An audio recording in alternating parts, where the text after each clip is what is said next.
ನಮಸ್ಕಾರ ಸ್ನೇಹಿತರೆ, ನಾನು ಹನುಮಂತ್ ಮಾಗಿ. ನಮ್ಮ ದೇಶದಲ್ಲಿ ಎಂತೆಂತಹ ಹೀನಾಯ ಕೃತ್ಯಗಳು ನಡೀತಾವೆ ಅನ್ನೋದಕ್ಕೆ ಇದೊಂದು ಬೆಸ್ಟ್ ಎಕ್ಸಾಂಪಲ್ ಅಂತಾನೆ ಹೇಳ್ಬೋದು. ಸಾಕಷ್ಟು ವರದಿಗಳಾಗ್ತವೆ, ಸಾಕಷ್ಟು ಅಲ್ಲೇ ಮುಚ್ಚಿ ಹೋಗ್ಬಿಡ್ತವೆ. ಅಂತಹ ಪ್ರಕರಣಗಳಲ್ಲಿ ಈ ಪ್ರಕರಣವು ಕೂಡ ಒಂದು. ಅಸಲಿಗೆ ಈ ಪ್ರಕರಣವನ್ನು ಗಮನಿಸಿದ್ರೆ ಎಂಥವರಿಗೂ ಕೂಡ ಹೊಟ್ಟೆ ಉರಿಯುತ್ತೆ. ನೀವು ಕೆಲವೊಂದು ದೃಶ್ಯಗಳನ್ನು ಕೂಡ ಗಮನಿಸ್ತಾ ಇದ್ದೀರಿ. ನೀವು ಗಮನಿಸ್ತಾ ಇರುವಂತಹ ದೃಶ್ಯಗಳು ಯಾವುದೋ ದೇಶದಲ್ಲಿ ನಡೆದಿರ್ತಕ್ಕಂಥದ್ದಲ್ಲ, ನಮ್ಮದೇ ದೇಶದಲ್ಲಿ ನಡೆದಿರ್ತಕ್ಕಂಥದ್ದು. ಸೊ ಈ ಒಂದು ಹೀನಾಯ ಕೃತ್ಯ ಇದೆಯಲ್ಲ, ಈ ಕೃತ್ಯವನ್ನ ನಿಜಕ್ಕೂ ಯಾರು ಊಹೆ ಮಾಡಿಕೊಂಡಿರೋದಕ್ಕೆ ಸಾಧ್ಯ ಇಲ್ಲ. ಒಂದು 6 ತಿಂಗಳ ಗರ್ಭಿಣಿಯ ಮೇಲೆ ಅತ್ಯಾಚಾರ ಆಗುತ್ತೆ. ಜೊತೆಗೆ ಅಣ್ಣ ಅಂತ ಯೋಚನೆನೂ ಕೂಡ ಮಾಡದೆ ಅಣ್ಣನನ್ನ ಕೊಲೆ ಮಾಡ್ತಾನೆ. ಜೊತೆಗೆ ತಾಯಿ ಸ್ಥಾನದಲ್ಲಿ ಇರುವಂತಹ ಅತ್ತಿಗೆ ಮೇಲೆ ಅತ್ಯಾಚಾರವನ್ನ ಮಾಡಿ ಅವಳ ಹೊಟ್ಟೆಯಲ್ಲಿರುವಂತಹ 6 ತಿಂಗಳ ಮಗುವನ್ನ ಕೊಲೆ ಮಾಡಿ, ಅಂದ್ರೆ ಅವಳ ಹೊಟ್ಟೆಗೆ ಹೊದ್ದು ಆ ರೀತಿಯಾಗಿ ಚಿತ್ರಹಿಂಸೆಯನ್ನು ಕೊಟ್ಟು ಕೊಲೆ ಮಾಡಿ, ಕೊನೆಗೂ ಈ ವಿಚಾರ ಹೊರಗಡೆ ಗೊತ್ತಾಗುತ್ತೆ ಎಂಬ ಕಾರಣದಿಂದಾಗಿ ಮನೆಯಲ್ಲೇ ಒಂದು ಗುಂಡಿಯನ್ನು ಹಗೆದು ಅಣ್ಣನನ್ನ ಮತ್ತು ಹತ್ತಿಗೆಯನ್ನ ಮುಚ್ಚಿ ಹಾಕಿ ಬಿಡ್ತಾನೆ. ಸೊ ಇದೆಂತಹ ಹೀನಾಯ ಕೃತ್ಯ ಇರಬಹುದು. ಸೊ ಈ ಪ್ರಕರಣಕ್ಕೆ ಸಂಬಂಧಪಟ್ಟ ಹಾಗೆ ಏನಿದು ಪ್ರಕರಣ, ಎಲ್ಲಿ ನಡೆದಿರ್ತಕ್ಕಂಥದ್ದು, ಇದರ ಕುರಿತಾಗಿ ಅಸಲಿ ಸತ್ಯಾಸತ್ಯತೆ ಏನು, ಎಲ್ಲವನ್ನ ನಿಮ್ಮ ಮುಂದೆ ಹೇಳ್ತಾ ಹೋಗ್ತೀನಿ. ಮಿಸ್ ಮಾಡದೆ ಈ ವಿಡಿಯೋನ ಕೊನೆವರೆಗೂ ನೋಡಲೇಬೇಕಾಗಿದೆ. ಸ್ನೇಹಿತರೆ, ನೀವು ಕೊನೆವರೆಗೂ ಈ ವಿಡಿಯೋ ನೋಡಿದ ಮೇಲೆ ನಿಜಕ್ಕೂ ನಿಮ್ಮ ಅನಿಸಿಕೆ ಏನು ಎಂಬುದನ್ನ ಕಾಮೆಂಟ್ ಬಾಕ್ಸ್ ಅಲ್ಲಿ ಮೆನ್ಷನ್ ಮಾಡಿ. ನೀವೇನಾದ್ರೂ ಮೊದಲ ಸಲ ನಮ್ಮ ಚಾನಲ್ ನೋಡ್ತಾ ಇದ್ರೆ ಈ ಕೂಡಲೇ ಸಬ್ಸ್ಕ್ರೈಬ್ ಮಾಡಿ, ನೋಟಿಫಿಕೇಶನ್ಗಾಗಿ ಬೆಲ್ ಐಕನ್ ಕೂಡ ಕ್ಲಿಕ್ ಮಾಡಿಕೊಳ್ಳಿ. ಸ್ನೇಹಿತರೆ ಇನ್ನು ನೇರವಾಗಿ ವಿಷಯಕ್ಕೆ ಬರೋಣ. 15 ವರ್ಷದ ಅಪ್ರಾಪ್ತ ಬಾಲಕನೊಬ್ಬ ತನ್ನ ಅಣ್ಣ ಮತ್ತು ಗರ್ಭಿಣಿ ಅತ್ತಿಗೆಯನ್ನ ಕ್ರೂರವಾಗಿ ಕೊಲೆ ಮಾಡಿದ್ದಾನೆ. ತನ್ನ ಅತ್ತಿಗೆಯನ್ನ ಕೊಲ್ಲುವ ಮೊದಲು ಆಕೆಯ ಮೇಲೆ ಅತ್ಯಾಚಾರವನ್ನು ಕೂಡ ಮಾಡ್ತಾನೆ. ಇಷ್ಟಕ್ಕೆ ಸುಮ್ಮನಾಗದ ಆರೋಪಿ ಮಹಿಳೆಯ ಹೊಟ್ಟೆಗೆ ಬಲಗಾಲಿಲೇ ಒದ್ದು ಬಿಡ್ತಾನೆ. ಒದ್ದ ನಂತರ ಆಕೆಯ 6 ತಿಂಗಳ ಭ್ರೂಣ ಇರುತ್ತಲ್ಲ, ಆ ಒಂದು ಭ್ರೂಣ ಕೂಡ ಹೊರಗಡೆ ಬಂದು ಬಿಡುತ್ತೆ.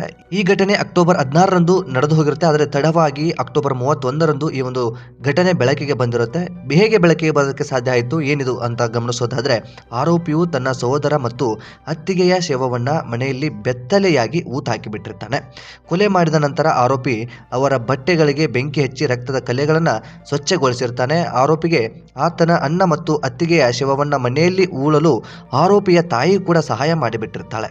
ಅಕ್ಟೋಬರ್ 31ರಂದು ಪೊಲೀಸರು ಆಶ್ರಮಕ್ಕೆ ಹೋಗಿ ಆಶ್ರಮದ ಹಿಂದಿನ ಮನೆಯಿಂದ ಗಂಡ ಹೆಂಡತಿ ಮತ್ತು ನವಜಾತ ಶಿಶುವಿನ ಕೊಳೆತ ಶವವನ್ನ ವಶಪಡೆದುಕೊಳ್ತಾರೆ ಹಾಗೂ ಆರೋಪಿಯನ್ನು ಕೂಡ ಬಂಧಿಸಿ ಬಿಡ್ತಾರೆ. ಇನ್ನು ಈ ಮೃತಪಟ್ಟಿರ್ತಕ್ಕಂಥವರನ್ನ ಗಮನಿಸೋದಾದ್ರೆ, ಶಿವಗಿರಿ ಅನ್ನುವಂತಹ ವ್ಯಕ್ತಿ 22 ವರ್ಷ ಕೇವಲ.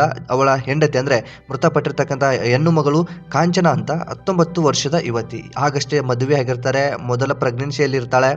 ಸೊ ಆ ಒಂದು ಸಂದರ್ಭದಲ್ಲಿ ಈ ರೀತಿಯಾದಂತಹ ಒಂದು ಕೃತ್ಯ ನಡೆದು ಹೋಗ್ಬಿಡುತ್ತೆ. ಕೃತ್ಯ ನಡೆಯೋದಕ್ಕೆ ಅಸಲಿ ಕಾರಣ ಏನು ಎಂಬುದನ್ನು ಒಂದಿಷ್ಟು ಗಮನಿಸ್ತಾ ಹೋಗೋಣ. ಸ್ನೇಹಿತರೆ, ಅಂದ ಹಾಗೆ ಇವರು ಒಂದು ಆಶ್ರಮದಲ್ಲಿ ಕೆಲಸವನ್ನ ಮಾಡ್ತಾ ಇರ್ತಾರೆ. ಆಶ್ರಮ ಯಾವುದು ಏನು ಅಂತ ಗಮನಿಸೋದಾದ್ರೆ, ಗುಜರಾತ್ನ ಜುನಾಗಢದ ಶೋಭವದಲ ಗ್ರಾಮದ ಕೋಡಿಯಾರ್ ಆಶ್ರಮದಲ್ಲಿ ಇವರು ಕೆಲಸವನ್ನ ಮಾಡ್ತಾರೆ. ಒಟ್ಟು 3 ಜನರು ಕೂಡ ಕೆಲಸ ಮಾಡ್ತಾ ಇರ್ತಾರೆ. ಜೊತೆಗೆ ಇವರ ತಾಯಿ ಕೂಡ ಇರ್ತಾರೆ. ಇನ್ನು ಶಿವಮಗಿರಿ ಅನ್ನುವಂಥ ವ್ಯಕ್ತಿ, ಅಂದರೆ ಈಗ ಸಾವಿಗೆ ಈಡಾಗಿರ್ತಕ್ಕಂತಹ ವ್ಯಕ್ತಿ, ತಮ್ಮನಿಂದ ಹತ್ಯೆ ಆಗಿರ್ತಕ್ಕಂತಹ ವ್ಯಕ್ತಿ ಆಶ್ರಮದಲ್ಲಿ ಎಲೆಕ್ಟ್ರಿಷಿಯನ್ ಆಗಿ ಕೆಲಸವನ್ನು ಮಾಡ್ತಾ ಇರ್ತಾನೆ. ಇನ್ನು ಆರೋಪಿ ಆಗಿರ್ತಕ್ಕಂತಹ ವ್ಯಕ್ತಿ ಗೋಶಾಲೆಯಲ್ಲಿ ಹಸುವಿಗೆ ಸೇವೆಯನ್ನು ಸಲ್ಲಿಸ್ತಾ ಇರ್ತಾನೆ. ಅಂದರೆ ಗೋಶಾಲೆಯಲ್ಲಿ ನೋಡ್ಕೊಂಡು ಹೋಗ್ತಾ ಇರ್ತಾನೆ, ಹಸುಗಳೆಲ್ಲವನ್ನು ಕೂಡ ಗಮನಿಸ್ಕೊಂಡು ಹೋಗ್ತಾ ಇರ್ತಾನೆ. ಮಲಗಿರುವಂತಹ ಸಂದರ್ಭದಲ್ಲಿ ಆರೋಪಿ ಆಗಿರ್ತಕ್ಕಂಥ ವ್ಯಕ್ತಿ, ಈ 15 ವರ್ಷದ ಅಪ್ರಾಪ್ತ ಆ ವ್ಯಕ್ತಿ, ಅವನ ಹೆಸರನ್ನು ಹೇಳೋದಕ್ಕೆ ಆಗೋದಿಲ್ಲ. ಕಾನೂನು ರೀತಿಯಲ್ಲಿ ಅವನ ಬಗ್ಗೆ ನಾವು ಹೆಚ್ಚು ವಿವರವನ್ನು ಕೂಡ ಕೊಡೋದಕ್ಕೆ ಆಗೋದಿಲ್ಲ. ಸೊ ಇರ್ತಕ್ಕಂತಹ ಸಂದರ್ಭದಲ್ಲಿ ಸಹೋದರನ ಮೇಲೆ ಆರೋಪಿ ಕಬ್ಬಿಣದ ರಾಡ್ನಿಂದ ಹೊಡಿತಾನೆ. ಪ್ರಾಥಮಿಕ ತನಿಖೆಯಲ್ಲಿ ಸತ್ಯ ಕೂಡ ಬಯಲಾಗುತ್ತೆ. ಆ ಸತ್ಯವನ್ನು ಗಮನಿಸೋದಾದ್ರೆ, ಮದ್ಯದ ಚಟವನ್ನ ಈ ಒಂದು ಆರೋಪಿ ಹೊಂದಿರ್ತಾನೆ. ಮನೆಯಲ್ಲಿ ಇದಕ್ಕಾಗಿ ಪ್ರತಿದಿನಗಳು ಕೂಡ ಜಗಳ ಆಗ್ತಾ ಇರುತ್ತೆ. ಈ ಕಾರಣದಿಂದಾಗಿ ನೀನು ಸಾರಾಯಿ ಕುಡಿತೀಯಾ, ಡಿಸ್ಟರ್ಬ್ ಮಾಡ್ತೀಯಾ, ಮನೆಯಲ್ಲಿ ಚೆನ್ನಾಗಿ ಸಂಸಾರವನ್ನ ಮಾಡೋದಿಲ್ಲ, ಏನಿದೆ ಎಂತ ಏನು ಕೂಡ ಗಮನಿಸೋದಿಲ್ಲ ಅನ್ನೋ ರೀತಿಯಲ್ಲಿ ತಮ್ಮನಿಗೆ ಅಣ್ಣ ಬುದ್ಧಿ ಮಾತುಗಳನ್ನ ಹೇಳ್ತಾ ಇರ್ತಾನೆ. ಆ ಬುದ್ಧಿ ಮಾತುಗಳನ್ನ ಹೇಳ್ತಾ ಇರುವುದನ್ನ ಗಮನಿಸಿದಂತ ವ್ಯಕ್ತಿಗೆ ಅವನಿಗೂ ಕೂಡ ಟಾರ್ಚರ್ ಆಗಿರುತ್ತೇನೋ ಏನೋ ಗೊತ್ತಿಲ್ಲ, ಮಲಗಿರ್ತಕ್ಕಂತಹ ಸಂದರ್ಭದಲ್ಲಿ ರಾಡ್ನಿಂದ ತಮ್ಮ ಅಣ್ಣನ ತಲೆಗೆ ಹೊಡೆದು ಬಿಡ್ತಾನೆ. ಅಷ್ಟೇ ಅಲ್ಲದೆ ಅಣ್ಣ ತಮ್ಮನಿಗೆ ಬರ್ತಾ ಇರ್ತಕ್ಕಂಥ ಸಂಬಳವನ್ನು ಕೂಡ ತಾನೇ ಇಸ್ಕೊಳ್ತಾ ಇರ್ತಾನೆ. ಒಂದು ಆಶ್ರಮದಲ್ಲಿ ಅವನು ಕೂಡ ಹಾಳು ಮಾಡ್ತಾನೆ. ಹಾಗಾಗಿ ಅವನಿಗೆ ಮನೆಯ ಜವಾಬ್ದಾರಿ ಗೊತ್ತಿಲ್ಲ, ಹಾಗೆ ಹೀಗೆ ಅಂತ ಅಂದುಕೊಂಡು ಆ ಒಂದು ಅಣ್ಣ ಸಹಜವಾಗಿ ಆ ದುಡ್ಡುಗಳನ್ನು ಕೂಡ ಇಸ್ಕೊಂಡಿರ್ತಾನೆ. ಅಂದರೆ ಮನೆಯ ಕೆಲಸಕ್ಕೆ ಯೂಸ್ ಆಗುತ್ತೆ, ಅವನಿಗೆ ಕೊಟ್ಟುಬಿಟ್ರೆ ಕುಡಿದು ಎಲ್ಲವೂ ಕೂಡ ಹಾಳು ಮಾಡಿಬಿಡ್ತಾನೆ ಅನ್ನೋ ಕಾರಣಕ್ಕೆ ಇಸ್ಕೊಳ್ತಾ ಇರ್ತಾನೆ. ಇದರಿಂದ ಕೆಂಗಣ್ಣಿಗೆ ಗುರಿ ಆಗಿಬಿಡ್ತಾನೆ. ನಮ್ಮ ಅಣ್ಣನನ್ನು ಹೇಗಾದರೂ ಮಾಡಿ ಕೊಲ್ಲಲೇಬೇಕು ಅನ್ನೋ ಒಂದು ಪ್ಲಾನ್ ಕೂಡ ಮಾಡ್ಕೊಳ್ತಾನೆ. ಅದೆಲ್ಲವೂ ಕೂಡ ಆದ ಬಳಿಕ ಮಲಗಿರ್ತಕ್ಕಂಥ ಸಂದರ್ಭದಲ್ಲಿ ರಾಡ್ನಿಂದ ಅಣ್ಣನಿಗೆ ಹೊಡೆದು ಬಿಡ್ತಾನೆ. ಪತಿಯ ಕಿರುಚಾಟ ಅಂತದೆಲ್ಲವೂ ಕೂಡ ಸೌಂಡ್ ಜಾಸ್ತಿ ಆಗ್ತಾ ಇದ್ದ ಹಾಗೆ ಪತ್ನಿಯಾಗಿರ್ತಕ್ಕಂಥ ಕಾಂಚನ ಕೂಡ ಬಂದು ಬಿಡ್ತಾಳೆ. ಮೈದುನ ತನ್ನನ್ನು ಕೊಲ್ಲುತ್ತಾನೆ ಎಂದು ಭಾವಿಸಿ ಆಕೆ ಬಿಟ್ಟು ಬಿಡುವಂತೆ ಕೇಳಿಕೊಳ್ತಾಳೆ. ಅದಾದ ಬಳಿಕ ಅಣ್ಣನ ಮೇಲೆ ಮಾತ್ರ ಟಾರ್ಗೆಟ್ ಇಟ್ಕೊಂಡಿದ್ದ, ಆದರೆ ಯಾವುದೇ ಕಾರಣಕ್ಕೂ ಅತ್ತಿಗೆ ಮೇಲೆ ಟಾರ್ಗೆಟ್ ಇರಲಿಲ್ಲ. ಇದೆಲ್ಲವೂ ಕೂಡ ಅತ್ತಿಗೆ ಗಮನಿಸಿದ ಬಳಿಕ ಅತ್ತಿಗೆ ಹೇಗಾದರೂ ಮಾಡಿ ಈ ವಿಷಯವನ್ನ ಹೊರಗಡೆ ತಂದು ಬಿಡ್ತಾಳೆ. ಇಲ್ಲಿ ನಾನು ಖಂಡಿತವಾಗಿ ಪೊಲೀಸರ ಅತಿಥಿ ಆಗಿಬಿಡ್ತೀನಿ ಎಂದು ಖಚಿತ ಮಾಹಿತಿಯನ್ನು ಪಡೆದುಕೊಳ್ತಾನೆ. ಅದೆಲ್ಲವೂ ಕೂಡ ಆದ ಬಳಿಕ ಕೊನೆಗೆ ಅತ್ತಿಗೆಯನ್ನು ಕೂಡ ಕೊಲ್ಲಬೇಕು ಅಂತ ಪ್ಲಾನ್ ಮಾಡಿಕೊಳ್ತಾನೆ. ಅವಳನ್ನ ಕೊಲ್ಲುವ ಪೂರ್ವದಲ್ಲಿ ಆಕೆಯ ಮೇಲೆ ಅತ್ಯಾಚಾರವನ್ನ ಮಾಡ್ತಾನೆ. ನಂತರ ಹೊಟ್ಟೆ ಮೇಲೆ ಕುಳಿತುಕೊಂಡು ಜೋರಾಗಿ ಕತ್ತು ಹಿಸುಕ್ತಾನೆ. ಈ ವೇಳೆ ಒತ್ತಡ ಹೆಚ್ಚಾಗಿ ಹೊಟ್ಟೆಯಲ್ಲಿರ್ತಕ್ಕಂತಹ ಭ್ರೂಣ ಅಂದ್ರೆ 6 ತಿಂಗಳ ಮಗು ಹೊರಗೆ ಬಂದು ಬಿಡುತ್ತೆ. ಆ ನೋವುಗಳನ್ನ ಎಲ್ಲವೂ ಕೂಡ ತಾಳಲಾರದೆ, ಜೊತೆಗೆ ಆ ಕಡೆ ಕತ್ತನ್ನು ಕೂಡ ಹಿಚ್ಕಿರುವ ಕಾರಣದಿಂದಾಗಿ ಆಕೆ ಆ ಸ್ಥಳದಲ್ಲಿಯೇ ಸಾವನ್ನಪ್ಪಿ ಬಿಡ್ತಾಳೆ. ಇದೆಲ್ಲವೂ ಕೂಡ ಆದ ಬಳಿಕ ನಂತರ ಇದನ್ನ ಮುಚ್ಚಾಕಬೇಕು ಅನ್ನೋ ಕಾರಣದಿಂದಾಗಿ, ನಂತರ ಆರೋಪಿ ನಾನು ಇಲ್ಲಿಂದ ಸೇಫ್ ಆಗಬೇಕು, ಹೇಗಾದ್ರೂ ಮಾಡಿ ಇದು ಕೇಸ್ ಕ್ಲೋಸ್ ಆಗಬೇಕಲ್ಲ ಅನ್ನೋ ಕಾರಣದಿಂದಾಗಿ ಮನೆಯಲ್ಲಿಯೇ 5 ಅಡಿ ಗುಂಡಿಯನ್ನು ಅಗೆದು ಅವರನ್ನ ಮುಚ್ಚಿ ಬಿಡ್ತಾನೆ. ಇನ್ನು ಈ ಕೊಲೆ ರಹಸ್ಯ ಕೆಲವು ದಿನಗಳ ನಂತರ ಬಯಲಿಗೆ ಬರೋದಕ್ಕೆ ಏನು ಕಾರಣ? ಸೊ ಈ ಕುರಿತಾಗಿ ಒಂದಿಷ್ಟು ಮಾಹಿತಿಯನ್ನ ಗಮನಿಸೋದಾದ್ರೆ, ಮೃತ ಮಹಿಳೆಯ ಪೋಷಕರು ತಮ್ಮ ಮಗಳನ್ನ ಸಂಪರ್ಕಿಸಲು ಪ್ರಯತ್ನ ಪಡ್ತಾ ಇರ್ತಾರೆ.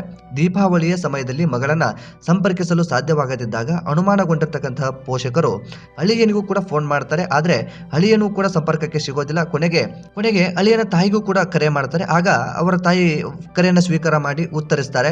ಮಗ ಮತ್ತು ಸೊಸೆ ಗುಜರಾತ್ನ ಹಿಮತ್ನ ಬಳಿ ರಸ್ತೆ ಅಪಘಾತದಲ್ಲಿ ಸಾವನ್ನಪ್ಪಿದ್ದಾರೆ ಎಂದು ಹೇಳಿಬಿಡ್ತಾರೆ. ಇನ್ನು ಆ ಒಂದು ಸಂದರ್ಭಕ್ಕೆ ಮಹಿಳೆಯ ಪೋಷಕರು ಅಪಘಾತದ ಫೋಟೋಗಳನ್ನ, ವಿಡಿಯೋಗಳನ್ನ ಅಥವಾ ಯಾವುದೇ ದಾಖಲೆಗಳನ್ನ ಕೇಳಿದಾಗ ಅವರು ತಬ್ಬಿಬ್ಬಾಗಿ ಬಿಡ್ತಾರೆ. ಇದರಿಂದ ಪೋಷಕರಿಗೆ ಒಂದು ಅನುಮಾನ ಬರುತ್ತೆ. ಪೋಷಕರಿಗೆ ಅನುಮಾನ ಬಂದ ನಂತರ ಪೊಲೀಸರಿಗೆ ದೂರನ್ನು ಕೂಡ ನೀಡ್ತಾರೆ. ವಿಚಾರಣೆ ವೇಳೆ ಪ್ರಕರಣ ಬಯಲಿಗೆ ಬರೋದಕ್ಕೆ ಸಾಧ್ಯವಾಗುತ್ತೆ. ಸ್ನೇಹಿತರೆ, ಇದಿಷ್ಟು ನಡೆದಿರ್ತಕ್ಕಂತಹ ಒಂದು ಘಟನೆ. ಸೊ ಈ ಒಂದು ಘಟನೆ ನಿಜಕ್ಕೂ ಯಾರು ಕೂಡ ಒಪ್ಪಿಕೊಳ್ಳೋದಕ್ಕೆ ಸಾಧ್ಯ ಆಗೋದಿಲ್ಲ. ಒಂದು ಚಿಕ್ಕದಾಗಿ ಆರಂಭವಾಗಿರ್ತಕ್ಕಂತಹ ಘಟನೆ. ಅಣ್ಣ ತಮ್ಮನ ಒಂದು ಜೀವನ ಚೆನ್ನಾಗಿರ್ಲಿ ಅನ್ನೋ ಕಾರಣದಿಂದಾಗಿ ಬುದ್ಧಿ ಮಾತನ್ನ ಹೇಳೋದಕ್ಕೆ ಮುಂದಾಗಿರ್ತಾನೆ. ಒಂದಿಷ್ಟು ಸಂಸಾರ ಅಂತದೆಲ್ಲವನ್ನು ಕೂಡ ನೋಡ್ಕೊಂಡು ಹೋಗ್ಬೇಕಾದಂಥ ಜವಾಬ್ದಾರಿ ಅಣ್ಣನ ಮೇಲೆ ಇರುತ್ತೆ. ಸೊ ಒಂದು ಯಾವುದೋ ಆಶ್ರಮದಲ್ಲಿ ಕೆಲಸ ಮಾಡ್ತಾ ಇರ್ತಾರೆ. ಸಣ್ಣ ಪುಟ್ಟ ಸಂಬಳ, ಎಲ್ಲವೂ ಕೂಡ ಬಂದಿರುವಂಥ ಸಂಬಳವನ್ನ ಕುಡಿದು ಖರ್ಚು ಮಾಡಿಬಿಟ್ರೆ ಜೀವನ ನಡೆಯೋದು ಹೇಗೆ? ಈ ರೀತಿಯಾದಂಥ ಯೋಚನೆಯ ಮೂಲಕ ಬರ್ತಾ ಇರುವಂಥ ಸಂಬಳವನ್ನು ಕೂಡ ಅಣ್ಣ ಇಸ್ಕೊಳ್ತಾ ಇರ್ತಾನೆ. ಮನೆ ಜವಾಬ್ದಾರಿಯನ್ನು ಹೊತ್ಕೊಂಡಿರ್ತಾನೆ. ಆದ್ರೆ ತಮ್ಮನ ಕೆಂಗಣ್ಣಿಗೆ ಅಣ್ಣ ಗುರಿಯಾಗಿ ಬಿಡ್ತಾನೆ. ಆ ಅಣ್ಣನನ್ನ ಕೊಲ್ಲಬೇಕು ಅಂತ ತಮ್ಮ ಪ್ಲಾನ್ ಕೂಡ ಮಾಡ್ಕೊಳ್ತಾನೆ. ಇದಕ್ಕೆ ಅಡ್ಡಿ ಆಗಿರ್ತಕ್ಕಂಥ ಅತ್ತಿಗೆ ಅಂದ್ರೆ ಏನು ಗಮನಿಸಿರ್ತಾರೋ ಅಣ್ಣನ ಮೇಲೆ ಹಲ್ಲೆ ಅದನ್ನ ಗಮನಿಸಿರ್ತಕ್ಕಂಥ ಅತ್ತಿಗೆಯನ್ನು ಕೂಡ ಈ ವ್ಯಕ್ತಿ ಕೊಂದು ಬಿಡ್ತಾನೆ. ಅವಳ ಮೇಲೆ ಅತ್ಯಾಚಾರವನ್ನ ಮಾಡ್ತಾನೆ. ಇದಕ್ಕೆ ಸಪೋರ್ಟ್ ಆಗಿ ತಾಯಿ ಕೂಡ ಇರ್ತಾರೆ. ತಾಯಿಯನ್ನು ಕೂಡ ಈಗ ಬಂಧಿಸಿದ್ದಾರೆ. ಆ ಮಗನನ್ನು ಕೂಡ ಪೊಲೀಸರು ಬಂಧಿಸಿದ್ದಾರೆ. ಕಾನೂನು ರೀತಿಯಲ್ಲಿ ಏನು ಶಿಕ್ಷೆಗೆ ಇವರನ್ನು ಗುರಿಪಡಿಸಬೇಕಾಗಿತ್ತೋ ಆ ರೀತಿಯಾಗಿ ಗುರಿಯನ್ನ ಪಡಿಸೋದಕ್ಕೆ ಕಾನೂನು ಹೋರಾಟ ಆರಂಭವಾಗಿದೆ. ಸ್ನೇಹಿತರೆ, ಇಂತಹ ಒಂದು ಅಮಾನವೀಯ ಘಟನೆಗಳು ನಮ್ಮ ದೇಶದಲ್ಲಿ ನಡೀತಾ ಇದ್ದಾವಲ್ಲ, ಇದಕ್ಕೆ ಏನು ಕಾರಣ ಇರ್ಬೋದು ಗೊತ್ತಾಗ್ತಾ ಇಲ್ಲ. ಒಂದು 6 ತಿಂಗಳ ಗರ್ಭಿಣಿ, ಈ ಒಂದು ವ್ಯಕ್ತಿ ಕೇವಲ 15 ವರ್ಷದ ಅಪ್ರಾಪ್ತ ವ್ಯಕ್ತಿ ಆ ಒಂದು ಹೆಣ್ಣು ಮಗಳ ಮೇಲೆ, ಗರ್ಭಿಣಿಯ ಮೇಲೆ ಅತ್ಯಾಚಾರವನ್ನ ಮಾಡಿ ಕೊಲೆ ಮಾಡೋದಿದೆಯಲ್ಲ, ನಿಜಕ್ಕೂ ಇದು ಕ್ರೂರ ರಾಕ್ಷಸ ಬುದ್ಧಿ ಅಂತಾನೆ ಹೇಳ್ಬೋದು. ಯಾಕೆ ಯುವಕರಲ್ಲಿ ಇಂತಹ ರಾಕ್ಷಸ ಬುದ್ಧಿ ಬರ್ತಾ ಇದೆ? ನಾವು ನಮ್ಮವರು ತಮ್ಮವರು ಅನ್ನೋ ಒಂದು ಮನೋಭಾವ ಯಾಕೆ ಹೋಗ್ತಾ ಇದೆ? ಇದ್ಯಾವುದೂ ಕೂಡ ಗೊತ್ತಾಗದ ರೀತಿಯಲ್ಲಿ, ಇದ್ಯಾವುದೂ ಕೂಡ ಗೊತ್ತಾಗದೇ ಇರುವಂತಹ ಪರಿಸ್ಥಿತಿಯಲ್ಲಿ ಇವತ್ತು ನಾವುಗಳೆಲ್ಲರೂ ಕೂಡ ಬದುಕ್ತಾ ಇದ್ದೀವಿ. ನಿಜಕ್ಕೂ ಇದನ್ನ ಒಪ್ಪಿಕೊಳ್ಳೋದಕ್ಕೆ ಸಾಧ್ಯವಿಲ್ಲ. ನಿಜಕ್ಕೂ ಈ ಒಂದು ವ್ಯಕ್ತಿಯನ್ನ ಎಂಥ ಶಿಕ್ಷೆ ಕೊಟ್ಟರು ಕೂಡ ಕಡಿಮೆ ಅಂತಾನೆ ಹೇಳ್ಬೋದು. ಅವನಿಗೆ ಒಂದು ನರಕ ಪ್ರಾಪ್ತಿ ಆಗೋ ರೀತಿಯಲ್ಲಿ ಕಾನೂನಿನಲ್ಲಿ ಶಿಕ್ಷೆ ಆಗಬೇಕು. ಇಂತಹ ಪ್ರಕರಣಗಳು ನಡೆದಂತಹ ಸಂದರ್ಭದಲ್ಲಿ ನೀವುಗಳೆಲ್ಲರೂ ಕೂಡ ಒಂದಿಷ್ಟು ಆಕ್ರೋಶ ಭರಿತರಾಗ್ತೀವಿ, ಅಂತದೆಲ್ಲವನ್ನು ಕೂಡ ಮಾಡ್ತೀವಿ. ಆದ್ರೆ ಯಾವುದೇ ರೀತಿಯಾಗಿ ನಮ್ಮ ರಾಜ್ಯದಲ್ಲಾಗ್ಲಿ ನಮ್ಮ ದೇಶದಲ್ಲಾಗ್ಲಿ ಇಂತಹ ಪ್ರಕರಣಗಳು ಕಡಿಮೆ ಏನು ಆಗ್ತಾ ಇಲ್ಲ. ಇದು ಈ ರೀತಿಯಾದಂಥ ನಡೆದಿರ್ತಕ್ಕಂಥ ಪ್ರಕರಣ ಇದೇನು ಮೊದಲಲ್ಲ. ಸಾಕಷ್ಟು ಪ್ರಕರಣಗಳು ಈ ರೀತಿಯಾಗಿ ನಡೆದಿರ್ತಕ್ಕಂಥದ್ದು ನಿಮ್ಮ ಗಮನಕ್ಕೆ ಇದೆ. ಸೊ ಈ ಕುರಿತಾಗಿ ನಿಮ್ಮ ಅನಿಸಿಕೆ ಏನು ಎಂಬುದನ್ನ ಕಾಮೆಂಟ್ ಬಾಕ್ಸ್ ಅಲ್ಲಿ ಮೆನ್ಷನ್ ಮಾಡಿ.